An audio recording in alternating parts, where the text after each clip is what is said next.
Welcome to Defense News Plus. As per sources from Yahoo News, China is conducting the final trials of Xi'an H-20 strategic stealth bombers at its Hotan airbase opposite eastern Ladakh. Government sources stated that H-20 bombers are aimed at ending the age of India's Rafale jets.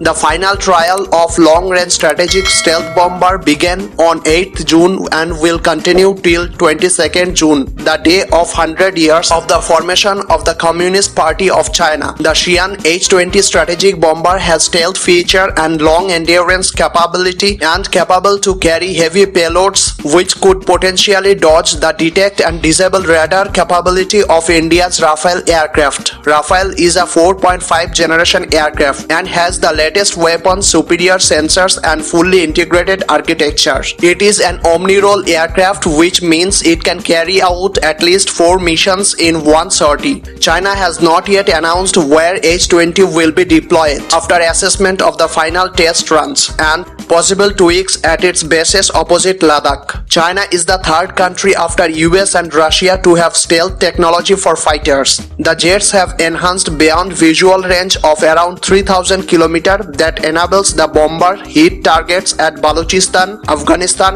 or Ladakh without crossing the border. H-20's range of around 5281 miles and munitions payload capacity of 10 tons. These bombers were slated to be launched in 2025, but the timeline has been compressed, which signals a shift in China's aggressive approach in the region. As per the news from India Today, Narendra Modi government's approval to the Indian Navy's proposal to have 6 indigenous nuclear attack submarines was one of the first few major defense modernization after it came to power in 2014. In a major boost towards indigenization, the first 3 nuclear attack submarines to be manufactured by Indian Navy would be 95% made in India. The Cabinet Committee on Security is considering the Navy proposal worth of around 50,000 crore rupees for 3 nuclear attack submarines, which would be built by the Defense Research and Development Organization in Visakhapatnam. It is supposed to create a large number of jobs in the defense sector that will benefit the economy. The Navy and DRDO would first get a clearance for the first 3 of these nuclear attack submarines and will get clearance of the next 3 more underwater boats after the completion of this project. In another project, Arihant class nuclear powered submarines are being manufactured with the capability of launching ballistic missiles. The first Arihant class submarine was inducted a few years ago, and the second one, INS Arighat, is also experiencing sea trials and is likely to be inducted in this year or early next year. India is planning to manufacture 24 submarines along with 6 nuclear attack submarines, which would boost the capability of Indian Navy to operate in the Indian Ocean region and will help it to keep an eye upon Chinese Navy and its movement at long distances. The first 6 conventional diesel-electric submarines are already under construction in Mumbai under Kalavati class project, while the next 6 submarines with greater capability would be released soon after recent clearance by the Defense Ministry. Indian Navy is planning to build 6 more conventional submarines under Project 76 in future. Next update, as per news from the Tribute, Defense Minister Rajnath Singh has approved a budgetary support of 498.8 crore rupees to Innovations for Defense Excellence and Defense Innovation Organization for the next 5 years. The Defense Ministry stated the funds would be used to assist financially to nearly 300 startups, micro, small and medium enterprises and individual innovators with large goal of ensuring self-reliance in the defense sector. The Defense Innovation Organization has the primary objective of self-dependent and indigenization in defense and aerospace industry of India. The scheme is aimed at providing financial support to nearly 300 startups and individual innovators and 20 partners under the Defense Innovation Organization framework. It will support increased awareness in the Indian innovation and in the Indian defense establishment about the potential of the Indian innovation ecosystem to deliver innovative solutions to meet their needs. Next update, as per the news from a reputed Chinese media house, a group of Type-15 tanks in the Xinjiang region carried out a training exercise. Several Type-15 tanks were participated in the training with digital camouflage paintings. The tank uses 3-color and 4-color camouflage.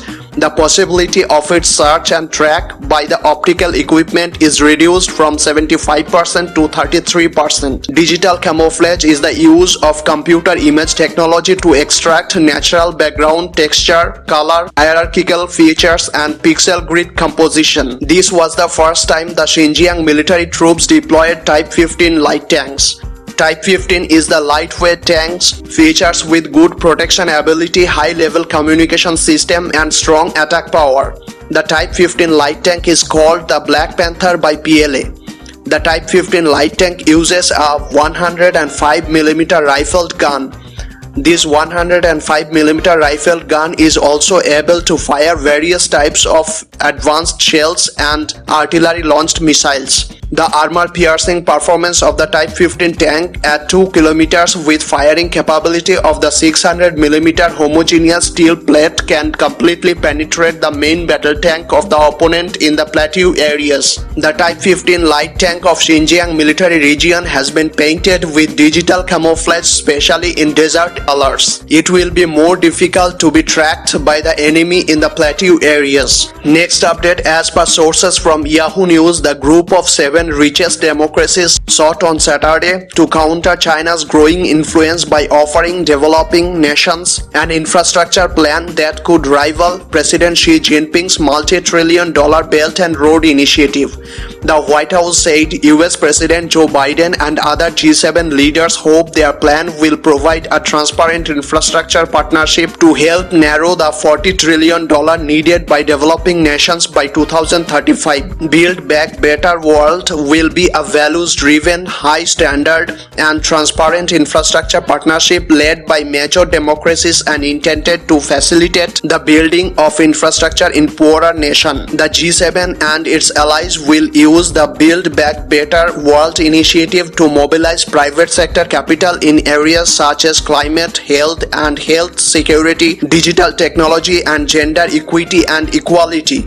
China's Belt and Road Initiative scheme, which she launched in 2013, involves development and investment initiatives that would stretch from Asia to Europe and beyond. More than 100 countries have signed agreements with China to cooperate the Belt and Road Initiative projects like railways, ports, highways and other infrastructure. China planned to create the ancient Silk trade route to link China with Asia, Europe and beyond is a vehicle for the expansionist of communist China. The 47th G7 summit that includes the leaders of Canada, France, Germany, Italy, Japan, the UK, the US and representatives from European Union is held at Cornwall in the UK. The new infrastructure plan is recognition of the growing challenge mounted by Beijing's Belt and Road Initiative. More than 100 countries have signed agreements with China to cooperate Belt and Road Initiative projects like railways, ports, highways and other infrastructure. Many Belt and Road Initiative projects have led to debt restructurings which faced strong domestic oppositions in various countries. China has been accused of operating as predatory lender. That's it for today.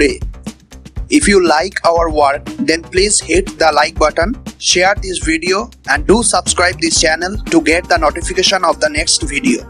Thank you.